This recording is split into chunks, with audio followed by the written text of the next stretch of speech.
इसी बीच एक और बड़ी खबर आ रही है। बीजेपी ने चुनाव तशहीर में अपनी ताकत झोंक दी है। अमित शाह 4 रैलियों को खिताब करेंगे। लखीसराय, मुंगेर, नालंदा और पटना में आवाम से खिताब करने वाले हैं गृह मंत्री अमित शाह। तो लगातार अमित शाह जनता के बीच पहुंच रहे हैं और अब तक एनडीए की क्या उपलब्धियां बिहार में रही हैं उसको लेकर जनता के सामने और इसी कड़ी में अपने पार्टी के पक्ष में, एनडीए के पक्ष में माहौल बनाने का काम अमित शाह करने वाले हैं। और आज अमित शाह की 4 रैलियां होने जा रही है। लखीसराय, मुंगेर, नालंदा और पटना में रैली है और बीजेपी के तमाम स्टार प्रचारक इस वक्त मैदान में हैं और अपनी पार्टी के पक्ष में, प्रत्याशी के पक्ष में जनता से वोट की अपील भी कर रहे हैं। इसी कड़ी में लखीसराय, मुंगेर, नालंदा और पटना में आज अमित शाह कई रैलियों को संबोधित करने वाले हैं, खिताब करेंगे और जनता से पार्टी के पक्ष में वोट डालने की भी अपील करेंगे। 6 तारीख को वोट है और ऐसे में तमाम पार्टियां इस वक्त अलर्ट मोड पर नजर आ रही हैं और लगातार पार्टियों की तरफ से तमाम दिग्गज स्टार प्रचारक इस वक्त मैदान में नजर आ रहे हैं और बीजेपी की अपनी एक अलग तैयारी, अलग रणनीति पर बीजेपी काम करती है। चाहे वो जेपी नड्डा हो, अमित शाह हो, तमाम दिग्गज, सीएम योगी आदित्यनाथ भी, सभी दिग्गज बिहार में मौजूद है और लगातार अपनी पार्टी के पक्ष में माहौल बनाने का काम किया जा रहा है। बीजेपी की तरफ से एनडीए को जिताने का संकल्प एक बार फिर से बीजेपी ने लिया है और इसी कड़ी में आज अमित शाह की 4 बड़ी रैलियां होने जा रही हैं।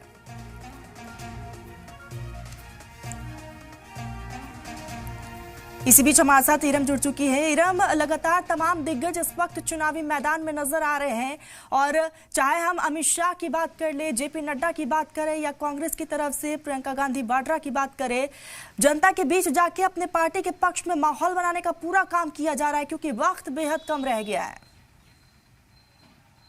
बिल्कुल बिल्कुल तरन्नुम, दुरुस्त कहा आपने। और सियासी सरगर्मी इस वक्त जोर शोर से बढ़ती हुई नजर आ रही है क्योंकि अपने अपने कैंडिडेट्स के लिए, हक में माहौल बनाने के लिए इस वक्त सियासी मैदान में लोग उतरे हुए हैं। आज के दिन को मैं सुपर सैटरडे से कम तो नहीं कहूंगी क्योंकि ताबड़तोड़ रैलियां होने वाली हैं। अपने आप में आपको बता दें कि तेजस्वी यादव रिकॉर्ड बना रहे हैं रैलियों का। 17 रैलियां तेजस्वी यादव एक दिन में आज करने वाले हैं क्योंकि तरन्नुम लगातार बारिश हो रही है पिछले 2 रोज से, तो कई सभाएं जो हैं कल भंग हो गई थी, वो नहीं हो सकी थी, जिसकी वजह से वो कवर भी करना चाहते हैं सियासी लीडरान। वहीं अगर बात करें अमित शाह की तो वजीर दाखिला अमित शाह भी आज 3 रैलियां करने वाले हैं। वहीं नीतीश कुमार भी आज सभा में पहुंचेंगे, जनता से रूबरू होंगे।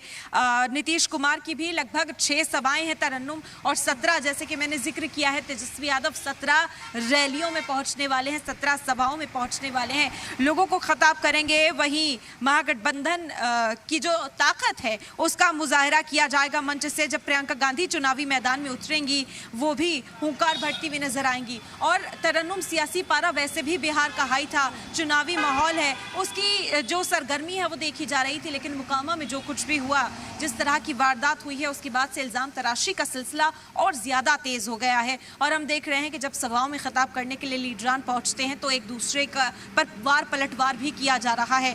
क्राइम रेट एक बड़ा मुद्दा बन गया है चुनाव के अनकरीब। पहले विकास के मुद्दों पर चुनाव लड़ा जा रहा था, कहा गया था कि इस बार नाम की नहीं, जात की नहीं राजनीति होगी बल्कि काम की राजनीति होगी, लेकिन अब इस इंसिडेंट के बाद जो है सियासत थोड़ी तब्दील हुई है और उसका असर साफ तौर पर देखने को मिल रहा है। जो दूसरे हिस्से हैं वहां पर भी लगातार सियासी लीडरान की मौजूदगी है। असदुद्दीन ओवैसी भी बिहार का दौरा मुसलसल कर रहे हैं। अखिलेश यादव हैं जो मैदान में उतरकर जो महागठबंधन के उम्मीदवार हैं उनके हक में वोट की तशहीर करते हुए नजर आएंगे। माहौल बना रहे हैं, प्रत्याशी के पक्ष में माहौल बनाकर अपनी पार्टी को जीत दिलाने के लिए वोट की अपील भी जनता से कर रहे हैं। इरम, क्योंकि आप ग्राउंड जीरो पर हैं, कौन कौन से वो तमाम मुद्दे हैं जो इस बार के चुनाव में हावी नजर आ रहे हैं?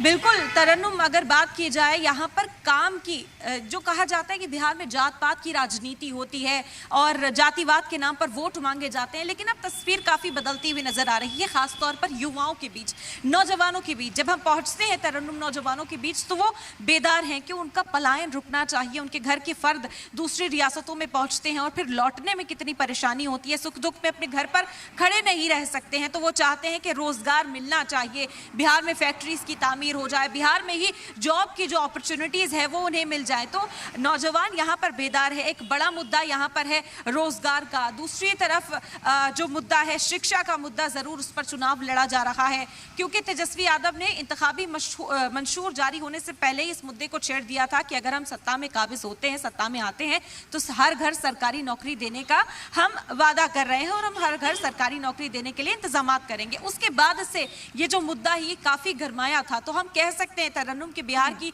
सियासत जिसमें बदलाव की मांग बार बार की जाती थी, वो बदलाव जो है इस बार ग्राउंड जीरो पर देखने को मिल रहा है। महिलाएं इस बार काफी जागरूक नजर आ रही हैं, क्योंकि उनका कहना है कि उनको भी माली तौर पर मजबूत होना चाहिए, माली एतबार से उनकी मदद होनी चाहिए, ताकि वो अपने घर को ज्यादा बेहतर तरीके से चला सके, अपने बच्चों की तालीम पर वो ज्यादा ध्यान दे सके। तो कहा जा सकता है कि इस बार काम के नाम पर मुहर लगेगी, न कि जात देखकर, जातिवादी जो नारे दिए जा रहे हैं उसे देखकर। तो बिहार की सियासत यहाँ तब्दील होती हुई इस बार तरन्नुम जरूर नजर आ रही है। क्योंकि हम देख रहे हैं कि अगर मैनिफेस्टो जारी किया गया है जिसमें अगर महागठबंधन की बात कर ली जाए तो शिक्षा पर मेन फोकस रखा गया है, युवाओं पर और महिलाओं पर मेन फोकस रखा गया है, तो दूसरी तरफ एनडीए के मैनिफेस्टो में भी कुछ इसी तरह की तस्वीरें देखने को मिल रही है और कहीं ना कहीं जद्दोजहद जो है वो बहुत ज्यादा है, क्योंकि एनडीए चाह रही है कि वो वापस से सत्ता में कायम रहे, तो वही महागठबंधन के लिए भी एक बहुत बड़ी चुनौती है सत्ता में वापसी के लिए।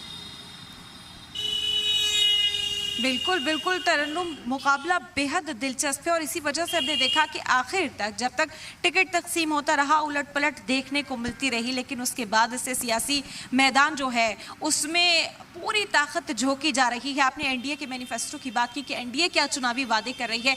जो वादे महागठबंधन की ओर से किए गए थे उसका जवाब एक तरह से कहा जा रहा है कि एनडीए की ओर से दिया जा रहा है कि अगर वो सरकारी नौकरी का वादा करते हैं तो हम पहले से ही रोजगार के मौके फराहम कर रहे हैं। नीतीश कुमार का कहना है कि महिलाओं की इज्जत के लिए, महिलाओं को प्रोत्साहन देने के लिए, उन्हें मोटिवेट करने के लिए हमने पहले से ही 10,000 रुपए की जो राशि है वो महिलाओं में बांटनी शुरू कर दी थी, ताकि वो स्टार्टअप कर सकें, ताकि अपना जो बिजनेस है वो एस्टैब्लिश कर सके। और कई महिलाओं को वो मदद मिली भी है जिससे वो काफी खुश भी नजर आ रही हैं। तो इस तरह की जो स्कीम्स हैं लोगों के बीच जाकर वो इंट्रोड्यूस कर रहे हैं। कुछ स्कीम्स अभी चल रही हैं कि उसका वादा कर दिया गया है कि इसी तरह की स्कीम्स आगे भी होंगी, ठोस नीतियां जो हैं वो आगे भी बनाई जाएंगी, चाहे बच्चों के लिए हो, चाहे महिलाओं के लिए हो। यहाँ पर जो पेंशन स्कीम है तरन्नुम, उसे लेकर भी खूब चर्चा है कि वो पेंशन की जो स्कीम है सभी को पेंशन मिलनी चाहिए और उसमें बढ़ोतरी होनी चाहिए, क्योंकि काफी वक्त से उसमें बढ़ोतरी नहीं हुई है, उसमें इजाफा नहीं हुआ है। उसे लेकर भी खूब सियासत चल रही है और उस पर भी तमाम वादे। बिल्कुल, ईरान सियासत अपने चरम पर है और इसी बीच तमाम दिग्गज भी जनता के बीच जा रही है, अपनी तमाम उपलब्धियों को जनता के सामने रखा जा रहा है। ईरान नजरें बनाए रखिएगा, आगे जुड़ेंगे, अपडेट लेंगे। फिलहाल के लिए बहुत बहुत शुक्रिया तमाम जानकारी के लिए।